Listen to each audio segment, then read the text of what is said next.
آج سے ہزاروں سال پہلے جزیرہ عرب کے جنوبی علاقوں میں یمن کے گرد و نواح میں ایک شہر آباد تھا جس کا نام سبا تھا۔ اس شہر میں رہنے والوں کو قوم سبا کہا جاتا تھا۔ یہاں کے لوگ نہایتی نعمتوں اور راحت میں تھے۔ اس شہر میں ہر طرف لہلہاتے کھیت اور پھلوں سے بھرے درخت موجود تھے، مگر یہ قوم شرک میں مبتلا تھی اور سورج کی پوجا کیا کرتی تھی۔ جب وہاں کے بادشاہ شراجیل بن مالک کی موت ہوئی تو اس کی بیٹی بلقیس نے حکومت کی باغ دور سنبھالی۔ بعض لوگوں نے لکھا ہے بلقیس کے والدین جنات میں سے تھے، مگر اس نظریے کی کوئی واضح دلیل نہیں ملتی۔ ملکہ بلقیس ایک قابل عورت تھی جس نے یمن پر 9 سال بڑی خوبصورتی سے حکومت کی تھی۔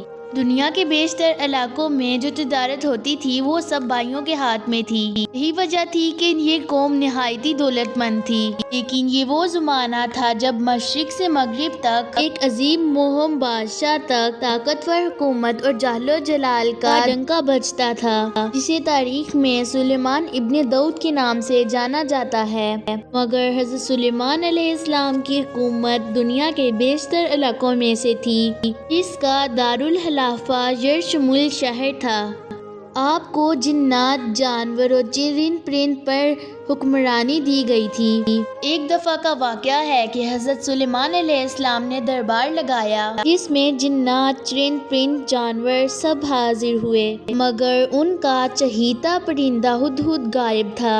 آپ نے فرمایا ہدہد کہاں ہے؟ اور فرمایا ہدہد اپنی غیر حاضری کی کوئی مناسب وجہ نہ کر سکا تو اسے ذبح کر دیا جائے گا۔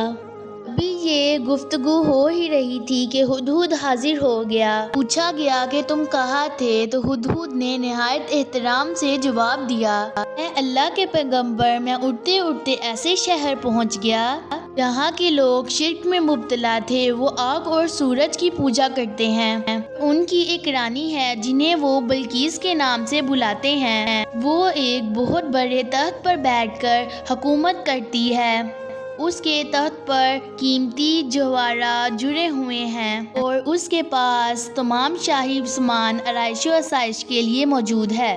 حضرت سلیمان علیہ السلام نے کہا، اگر تمہاری بات سچ ہے تو میرا خط اس ملکہ تک پہنچاؤ تاکہ وہ خط پڑھنے کے بعد باز آ جائے، اور خط پڑھنے کے بعد تم وہاں ہی بیٹھو اور اس کا رد عمل دیکھو کہ وہ کیا کہتی ہے، اور پھر آ کر مجھے خبر دینا۔ حضرت سلیمان علیہ السلام نے وہ خط روانہ کیا جو کچھ یوں تھا، شروع اللہ کے نام سے جو نہایت مہربان اور رحم کرنے والا ہے۔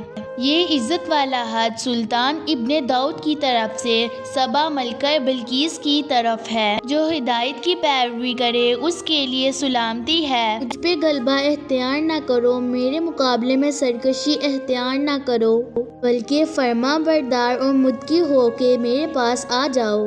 یہ خط دراصل ملکہ بلقیس اور اس کی قوم کی طرف اسلام کا تھا۔ ہدہد نے یہ خط لے جا کر ملکہ بلقیس کی گود میں گرا دیا۔ ملکہ کے دربار پر اس وقت 300 سرکار بیٹھے تھے۔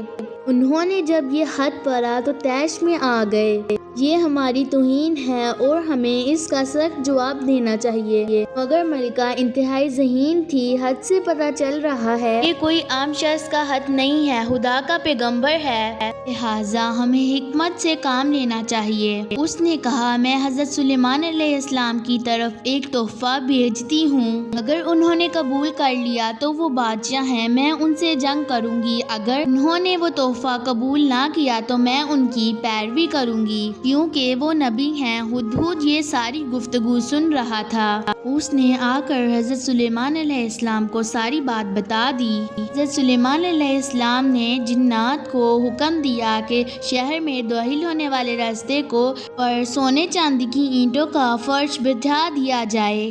راستے کے دونوں جانب سونے کے حلقے جیب الجانور کھڑے کر دیے جائیں۔ سلطنت کی تمام کرسیوں کو سونے کا کر دیا جائے۔ دربار کو ہیرے جواہرات سے مزین کر دیا جائے۔ ادھر بلقیس نے حضرت سلیمان علیہ السلام کے لیے تحائف روانہ کیے۔ اس میں سونے کی اینٹیں، جواہرات، غلام، کنیزیں اور ملکہ کا ایک خط بھی موجود تھا۔ جب یہ تمام تحائف لے کر قاصد یہ خط لے کر حضرت سلیمان علیہ السلام کے دربار پر پہنچے تو انہوں نے یہ سب دیکھا تو بہت شرمندہ ہوئے۔ حضرت سلیمان علیہ السلام نے ملکہ کے قاصد سے کہا، کیا تم مال سے میری مدد کرنا چاہتے ہو؟ دیکھ لو اللہ تعالیٰ نے مجھے کتنا کچھ دیا جتنا تمہیں بھی نہیں دیا، لہٰذا تمہارا تحفہ تمہیں مبارک ہو۔ لہٰذا تم اپنے تحائف کے ساتھ واپس جاؤ اور اپنی ملکہ سے کہنا ہمارا انتظار کرے، ہم انتہائی زبردست لشکر لے کر آئیں گے۔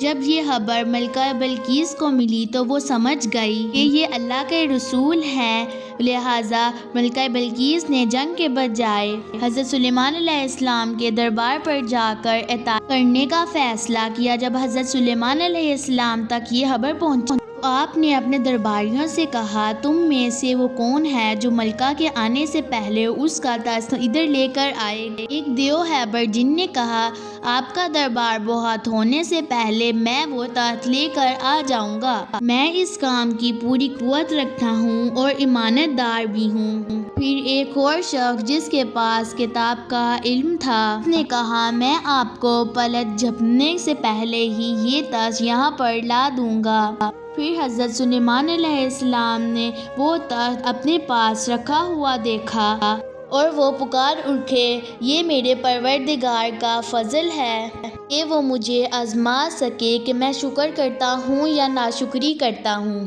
اگر کوئی شکر کرتا ہے تو اس کا شکر اپنے لیے ہی مفید ہے، اگر کوئی ناشکری کرے تو میرے پروردگار پر نیاز ہے اور اپنی ذات پہ بزرگ نہ پرتر ہے۔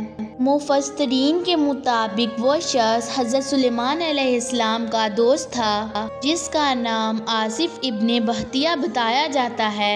بعض نے لکھا وہ آپ کا خالہ زاد بھائی تھا۔ کہا جاتا ہے کہ اس تخت کی لمبائی 80 ہارس، عرض 40 ہارس اور اونچائی 30 ہارس جتنی تھی، اور اس تخت میں موتی سرخود جڑے ہوئے تھے۔ حضرت سلیمان علیہ السلام نے اس تخت میں رد و بدل کر دیا اور اسے پہلے سے بھی بہتر بنا دیا۔ جب ملکہ بلقیس حضرت سلیمان علیہ السلام کے دربار میں حاضر ہوئیں تو آپ نے پوچھا، تمہارا تخت بھی اسی طرح کا ہے؟ اس نے کہا، گویا یہ تو بالکل ہو بہو ہے، ہمیں تو پہلے ہی معلوم ہو گیا تھا اور ہم فرما بردار ہو چکے ہیں۔ بلقیس کے آنے سے پہلے حضرت سلیمان علیہ السلام نے ایسی عمارت بنانے کا حکم دیا جس کا فرش شیشے کا ہو اور نیچے پانی جاری ہو، پانی میں مچھلیاں اور دوسرے آبی جانور ہوں۔ حضرت سلیمان علیہ السلام اس عمارت میں اپنے شاہی تخت پر جلوائے افروز تھے اور شیشے کے نیچے پانی اپنی پوری آب و تاب سے بہہ رہا تھا،